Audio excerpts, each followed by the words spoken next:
সালাম আলাইকুম এভরিওয়ান, সবাই কেমন আছো? আশা করি ভালো। যে বাজারে আমার এই ভিডিওটি দেখতেছো সবাইকে অনেক ধন্যবাদ। ভিডিওর শুরুতে তো দেখতেই পাচ্ছ যে আজকে কোন রেসিপিটা দেখাবো, লাউ দিয়ে মাছ। তোমরা স্ক্রিনে দেখো আমি কিভাবে রান্নাটা করি, এদিকে তোমাদের সাথে আমি একটা গল্প শেয়ার করি। তাহলে চলো শুরু করা যাক। এক গ্রামে থাকতো এক বৃদ্ধ লোক। তার ছিল 4টি সন্তান, ছেলে সন্তান। সে বৃদ্ধ লোকটি অনেক কষ্ট করে ছেলে 4টাকে মানুষ করলো, পড়ালেখা শিখালো। পড়ালেখা শেষ করে তারা চাকরিতে জয়েন করলো। চাকরি চলাকালীন অবস্থায় তাদের খুবই ভালো চলতেছিল। তাদের সংসারে আর আগের মতো আর কোনো দুঃখ কষ্ট ছিল না, কোনো অভাবও ছিল না, ভালোই দিন চলতেছিল। বৃদ্ধ লোকটির স্ত্রী তাকে বলল, ছেলেগুলো তো বড় হয়েছে, এখন তো ওদেরকে বিয়ে দেওয়া উচিত, তাই তুমি ওদের জন্য মেয়ে দেখা শুরু করো। ও আরেকটা কথা বলি, বৃদ্ধ লোকের ছেলেগুলা কিন্তু ছিল যমজ। তারা 4 ভাই যমজ ছিল, তাই তাদেরকে মেয়ে বয়স একসাথেই বিয়ের বয়স হয়ে গেছে। তো মা বাবা চিন্তায় লাগলো, সবার তো বিয়ের বয়স হয়ে গেছে, কিভাবে কি করা যায়। তাই বৃদ্ধ লোকটি মেয়ে খুঁজতে শুরু করলো।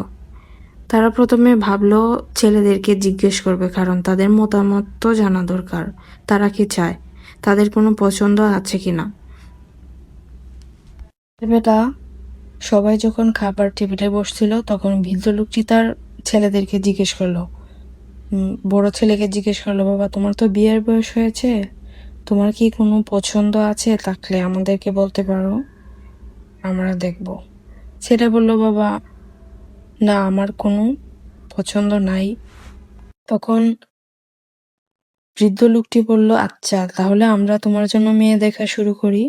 ছেলে বলল, আচ্ছা বাবা, যদি তোমরা যা ভালো বুঝো তাই করো, আমার কোনো সমস্যা নাই। বৃদ্ধ লোকটি কি করলো, এক উকিলকে ডাকলো আর উকিলকে বলল যে ছেলেদের জন্য মেয়ে দেখতে। বৃদ্ধ লোকটির ইচ্ছে ছিল যদি 4 মেয়ে ভালো পায়, 4 ছেলেকে একসাথে বিয়ে করাবে, আর যদি না পায় এক ছেলেকে বিয়ে করাবে। ছাড়া বৃদ্ধ লোকটির অনেক ভয়ও ছিল, যদি ভালো বংশের মেয়ে না আনে তাহলে তো ওদের সংসারে অশান্তি হবে। তাই ওর খুবই চিন্তা ছিল যে কিভাবে ভালো মেয়ে পাওয়া যায়। এমনিতেই ওদের সংসারে অনেক সুখ এবং শান্তি ছিল, কারণ তারা ছিল খুবই শান্তশিষ্ট এবং ভদ্র। কারণ বৃদ্ধ লোকটি এইভাবেই তার ছেলেগুলোকে শিক্ষা দিয়েছে। আর তার স্ত্রীও ছিল অনেক ভালো। অনেক খোঁজাখুঁজির পরে উকিল এক পরিবারের সাথে তার বৃদ্ধ লোকটিকে দেখা করিয়ে দিল, কারণ ওই পরিবারে ছিল 4 মেয়ে, ওরাও ছিল যমজ। তাই বৃদ্ধ লোকের তো আর খুশি ঠিকানাই নেই, এখন শুধু ভালো করে খোঁজ নেওয়ার পালা। তাই বৃদ্ধ লোকটি অনেক জায়গা থেকে খবর নেওয়া শুরু করলো ওই পরিবার সম্বন্ধে, মেয়েগুলো সম্বন্ধে, তাদের ব্যাপারে। সব জায়গা থেকেই একটা ভালো রিপোর্ট আসছে। তাই তারা স্বামী স্ত্রী মিলে ঠিক করলো যে পরিবারে যে কথাবার্তা বলবে।